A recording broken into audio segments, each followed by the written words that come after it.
বাসায় আসার সময় আমার জন্য কিছু ফ্রুট নিয়ে এসো। মনির বলল, সমস্যা নেই, কি খাবে বলো।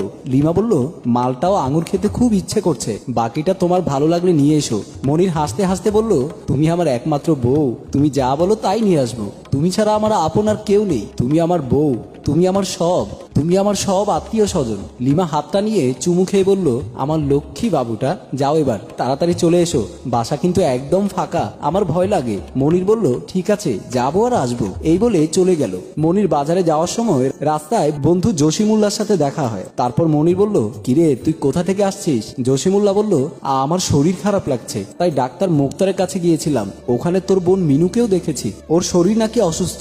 মনির বলল, কি বলিস, মিনু অসুস্থ? আমাকে বলেনি কেন?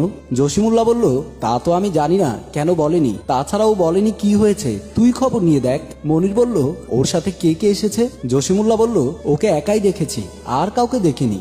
মনির বলল, তোকে অনেক ধন্যবাদ খবরটা দেওয়ার জন্য, তুই না বললে জানতামই না। এই বলে বিদায় নিয়ে চলে গেল। মিনু আক্তার ও মনির, তারা দুই যমজ ভাই বোন। মিনুকে টাকার অভাবে ছোটবেলায় একজনের কাছে দিয়ে দেয়। মিনু ওই ফ্যামিলিতেই বড় হয়ে বিয়েও হয়ে যায়। মিনু কিছুদিন যাবৎ শারীরিকভাবে অসুস্থ। মনির খবর পেয়ে বোনের বাসায় আসলো। তারপর বোনকে বলল, আমি জসিমুল্লার কাছে খবর পেয়ে তোর কাছে এসেছি, তুই নাকি খুব অসুস্থ। মিনু কান্না করতে করতে বলল, মা বাবা ভাই বোন তাদের ছোট থেকে এই পর্যন্ত কোনো আদর ভালোবাসা পাইনি।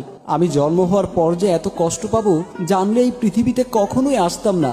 এই পৃথিবীর সবাই স্বার্থপর। মনির চোখ মুছে দিয়ে বলল, টেনশন করিস না, খবর পাওয়া মাত্রই চলে এসেছি, দেখছিস না আমি যতদিন বেঁচে থাকবো তোকে কখনোই পর করে চলবো না, এটা মাথায় রাখিস।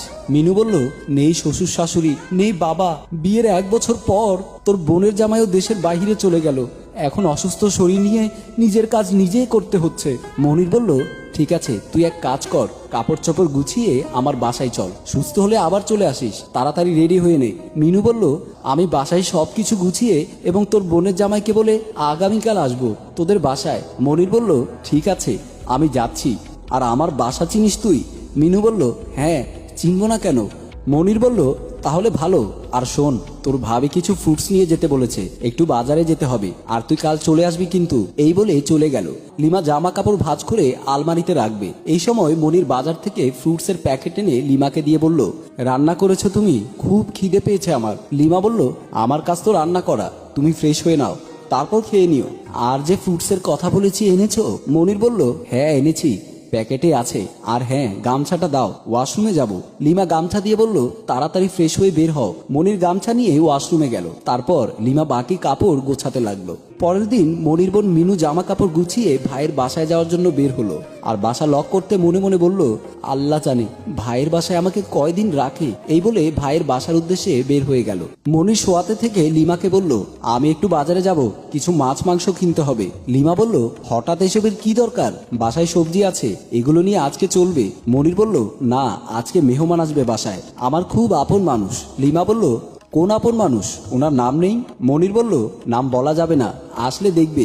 এই বলে বাজারে চলে গেল। মনির বাসা থেকে বের হওয়ার আধা ঘন্টা পর মিনু এসে বাসার কলিং বেল টিপ দিল। লিমা এসে দরজা খুলে দিয়ে বলল, কে আপনি, কাকে চাচ্ছেন? মনিরের যমজ বোন মিনু বলল, মনির কোথায়, এটা মনিরের বাসা না? লিমা বলল, এটা মনিরের বাসা, কিন্তু আপনার পরিচয়টা বলেন, আপনি কে? মিনু বলল, আপনি আমার কথা বিশ্বাস করবেন না, আপনাকে পরিচয় দিয়ে আমার কোনো লাভ হবে না, সুতরাং মনির কোথায় আছে এটা বলেন। লিমা মেয়েটার পরিচয় গোপন করতে দেখে মনের ভেতর সন্দেহ ঢুকে গেল। তারপর বলল, আচ্ছা, তোমার আচরণ দেখে আমার মনে হচ্ছে তুমি মনিরের বিয়ে করা বউ, এর জন্যই তো মনির আপন মানুষ আসবে বলে বাজারে গিয়েছে মাছ মাংস আনার জন্য। এখন বুঝতে পেরেছি কেন বাজারে গিয়েছে। আমি এখন বাসায় ঢুকবো না, ও তোমাকে কিভাবে বাসায় ঢোকায় আমি দেখব। এই বলে দরজা বন্ধ করে দিল লিমা। মিনু ভাবির বিশ্রী আচরণ দেখে নিজের বাসায় চলে যাচ্ছিল। এই সময় মনির বাজার করে বাসায় ঢুকতে দেখতে পেল দরজার সামনে বোন মিনুকে। মিনু কান্না করছে। মনির বলল, কিরে তুই বাসায় না গিয়ে এখানে দাঁড়িয়ে আছিস কেন? মিনু বলল, আমি আমার বাসায় চলে যাব, এখানে থাকবো না। মনির বলল, এত কিছু না বলে বাসায় চল, তারপর তোর কি হয়েছে জানবো। কাপড়ের ব্যাগটা নিয়ে বাসায় ঢুকলো। মনির এবং যমজ বোন মিনু বাসায় ঢুকে সোফায় বসলো। তারপর মনির বউকে ডাক দিয়ে বলল, লিমা এদিকে এসো, কে এসেছে দেখো। লিমা এসে বলল, তোমার আগে একটা বউ আছে, আমাকে বলনি কেন? মনির বলল, তুমি এসব কি বলছো? লিমা বলল, আমি ঠিকই বলছি, এই তাহলে তোমার আপন মানুষ, ওর জন্য বাজারে গিয়েছো?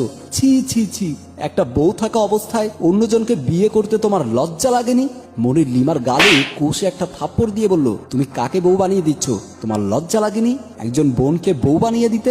মিনু হলো আমার আপন বোন, আমরা যমজ দুই ভাই বোন। বাবা টাকার অভাবে ওকে ছোটবেলায় পালক হিসাবে এক চাচাকে দিয়ে দিয়েছিল। আর তোমাকে কখনো বলা হয়নি আমার একটা বোন আছে, এটাই আমার অপরাধ। মিনু অসুস্থ, ওর স্বামী দেশের বাহিরে একা থাকে, তাই আমি ওকে এখানে নিয়ে এসেছি। লিমা মিনুকে জড়িয়ে ধরে ক্ষমা চেয়ে বলল, বোন আমাকে ক্ষমা করে দাও, আমার ভুল হয়ে গেছে। আসলে তোমার ভাই আমাকে কখনো বলেনি ওর একটা বোন আছে, না জেনে তোমার সাথে অনেক খারাপ আচরণ, আমাকে মাফ করে দাও। মিনু বলল, কোনো সমস্যা নেই, তবুও মানুষকে না জেনে ভুল বুঝবেন না। মনির বলল, হয়েছে, এখন বাজারগুলো রান্না করে নাও, মিনু ভাত খাবে। আর মিনুকে রুম দেখিয়ে দাও, ও ফ্রেশ হয়ে নিক।